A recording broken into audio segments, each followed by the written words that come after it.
Assalamualaikum warahmatullahi wabarakatuh. Kami dari kelompok 3 yang akan menjelaskan hadis kedua, bait ketiga. Langsung saja. Bismillahirrahmanirrahim. Wa ala hada hikayatu anna rajula ikumat ta'ala ahdi Musa. Ada sebuah cerita yang berkaitan dengan hadis di atas. Ada sebuah keterangan cerita mengenai seorang laki-laki yang mati di zaman Nabi Musa alaihissalam.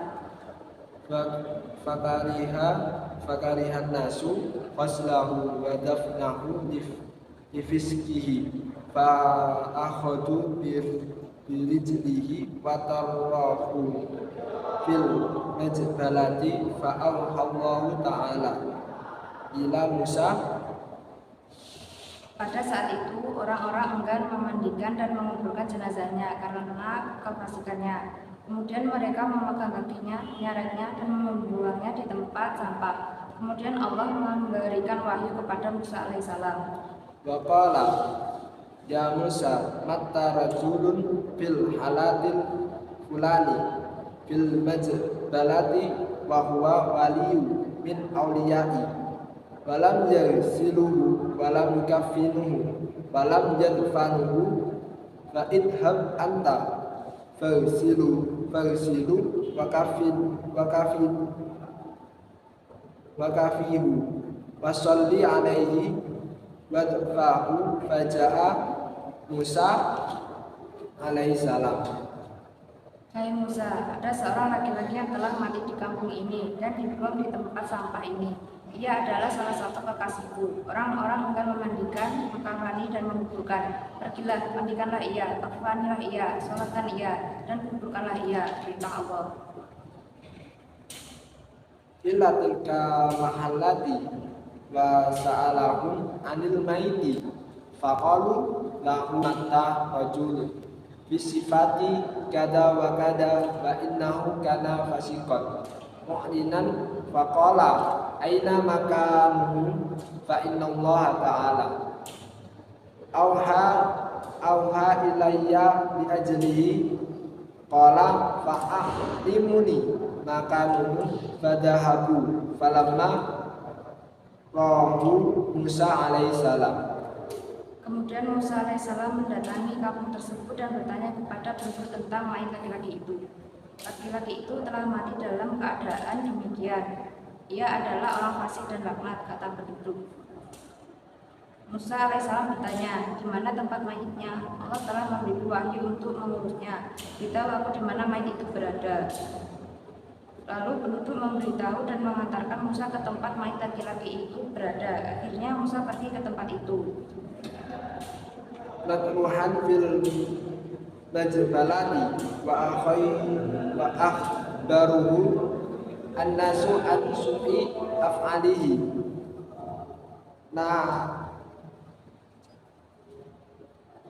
Najah Musa rabbakum faqala lihai amratani bidafnihi wassalati alaihi wa qaumuhu yashhaduna alaihi sarran fa'abta alamu minhu bisanati wa takbihi fa'auhallahu ta'ala. Sesampainya Musa di tempat yang diberitahukan oleh penduduk, ia pun melihat mayat laki-laki itu terbuang di tempat sampah. Penduduk memberitahu kepada Musa tentang keburukan perbuatan si mayat ketika masih hidup. Setelah mereka selesai menjelaskan, Musa baru munajat kepada Allah. Ya Allah, Engkau perintahkanku untuk mengubur dan mensolati mayat laki-laki itu. Sedangkan orang-orang telah memberikan kesaksian keburukan atasnya. Engkau adalah zat yang lebih tahu daripada mereka tentang perihal memuji dan merendahkan, kata Musa.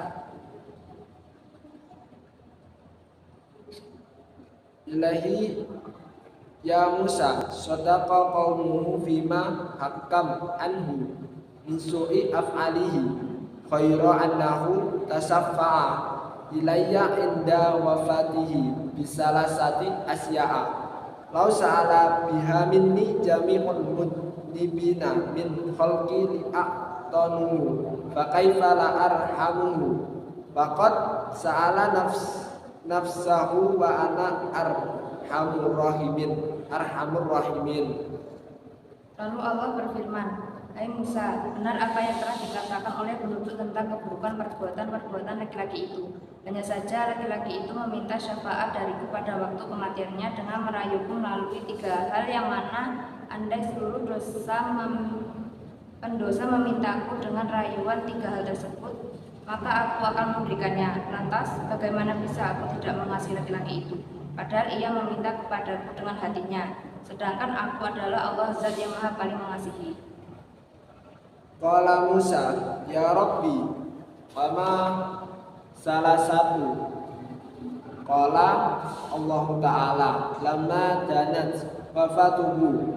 Qala ya Rabbi, anta ta'lamu minni inni kuntum artakibul ma'asiyah wa kuntum akrahu ma'asiyata fil qalbi lakin ijtama'a fi salasu hisolin hatta taqabtu maksiyata ma'al karamatil maksiyati fi qalbi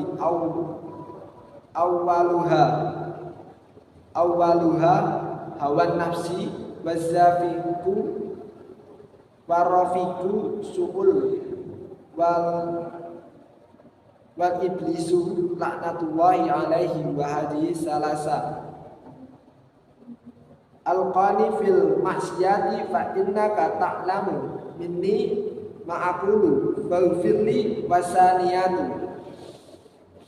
Musa bertanya, apa 3 hal tersebut ya Allah? Allah menjelaskan, pertama, ketika ajal laki-laki itu telah dekat, ia berkata, ya Allah, Engkau adalah lebih mengetahui daripadaku. Sesungguhnya aku telah melakukan kemaksiatan dengan keadaan hatiku membenci kemaksiatan tersebut. Akan tetapi ada 3 hal yang terdapat pada diriku hingga aku berani melakukan kemaksiatan itu dengan kondisi hati yang membencinya. Pertama adalah hawa nafsu, kedua adalah teman buruk, ketiga adalah iblis. Semoga laknat Allah menimpanya. 3 hal ini telah menjerumuskanku ke dalam lubang kemaksiatan. Sesungguhnya Engkau adalah Zat yang mengetahui apa yang aku ucapkan. Oleh karena itu ampunilah aku. Qala ya Rabbi innaka ta'lamu bi anni irtaqabtu ma'asiyah wa kana maqami ma'al fasaqati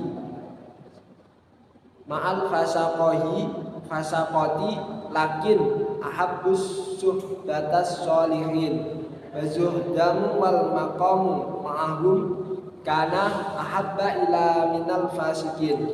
Wasalisu,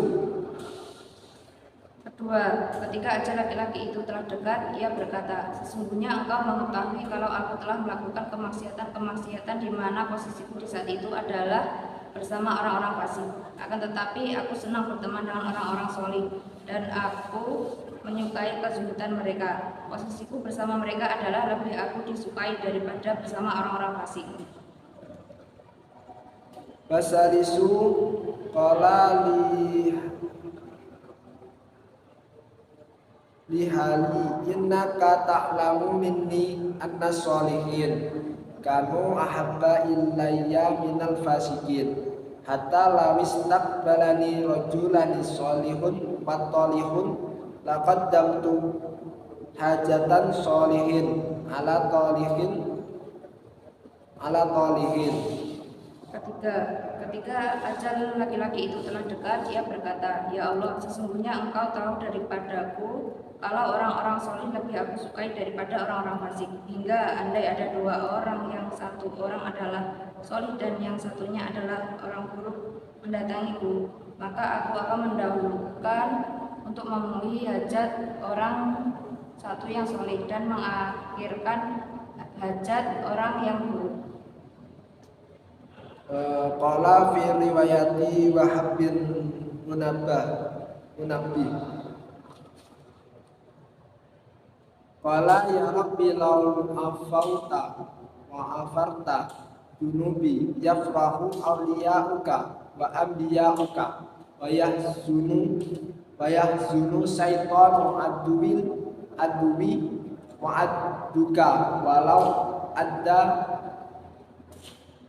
adabtani bidunubi yafrahu syaitanu wa a'wanu wa yahzunu amya'u wa awliya'u wa inni a'lamu anna farhan awliya'i ilaika ahabbu min farhi syaitani wa a'wanihi fa'aghfirli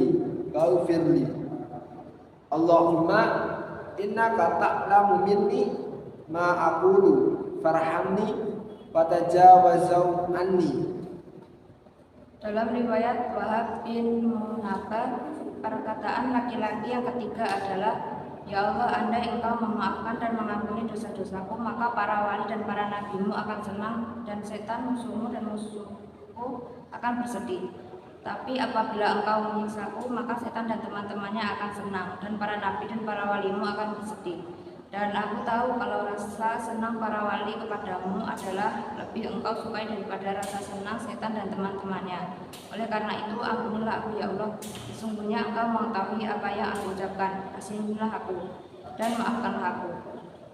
Wallahu ta'ala farahimtuhu wa ghafartu lahu wa tajawaztu anhu fa inni ra'ufur rahim.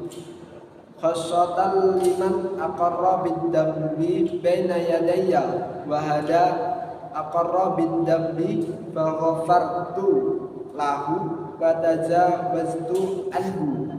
Ya Musa, if'al ma amartuka fa inni aghfiru bi hurmati liman shalla ala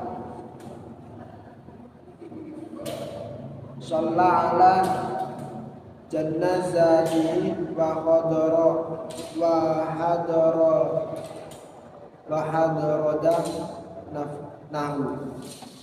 Kemudian Allah berkata, aku telah mengasihinya, memaafkannya dan mengampuninya. Sesungguhnya aku adalah zat yang pengasih dan penyayang, terutama kepada orang yang mengakui dosanya di hadapanku. Oleh karena itu, laki-laki ini telah mengakui dosanya, maka aku akan mengampuni dan memaafkannya. Musa, lakukanlah apa yang telah aku perintahkan. Sesungguhnya aku akan mengampuni orang-orang yang mau mensolati jenazah laki-laki itu dan menghadiri penguburannya dengan perantara kemuliaannya.